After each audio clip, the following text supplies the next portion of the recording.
Alright guys, we're making spaghetti carbonara at home. Let's hope the Italians don't come for me. Alright, let's cook. Okay, first off, we're going to prepare our guanciale. You can use pancetta as well if you can't get hold of guanciale. Now, you want to take the skin off as well because that can be really tough and it's really salty. So take the skin off and chop it up into lardons. Lovely jubbly. And there we have our lardons. And then we're going to toast off some peppercorns, black peppercorns. Just bring out all the oils and then put them in a pestle and mortar and crush them up. Or you can use a grinder or a blender.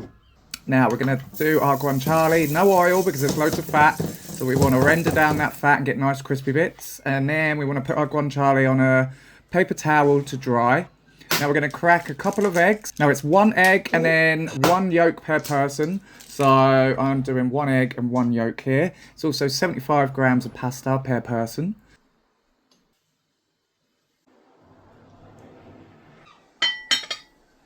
Now we're going to make our cream. We want pecorino cheese. And we're going to grate that all in as much as your heart desires. Lovely jubbly. Now we're going to put in some of our toasted crushed black peppercorns.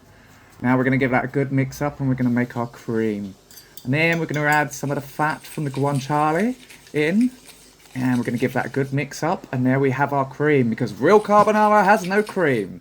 Now we want a good pasta with rough edges so the sauce clings to it.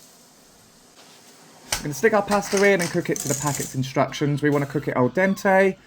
We're also going to salt our water. Don't salt it too much because the guanciale is really salty. We want to reserve some pasta water because we want that starch to create our sauce. Now we're going to put our pasta into a bowl here and we're going to use the rest of that pasta water to steam it at the bottom. We're going to put the rest of our guanciale fat in, then we're going to put in our cream that we made, and now we're going to give it a real good mix up. Lots and lots of mixing here. And then we're going to add some of our pasta water. We're going to add a bit more of the black pepper. And we're going to give this a good mix up. We're going to add our guanciale. Not all of it. Reserve some for the decoration. And we're going to mix and mix and mix until we get a cream. Now it's time to dish up the best bit. Look at that. Look how creamy it is. And we didn't even use cream. This is how the Italians do it. This is the real way to make carbonara. Now we're going to sprinkle some black pepper on top. We're going to put some more pecorino cheese on top. And we're going to garnish with the rest of our guanciale. And that is the real way of making carbonara.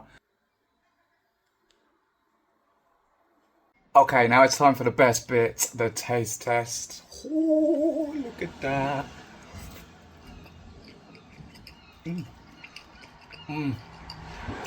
Oh my god. Alright, I'll leave the ingredients in the comments. Over and out.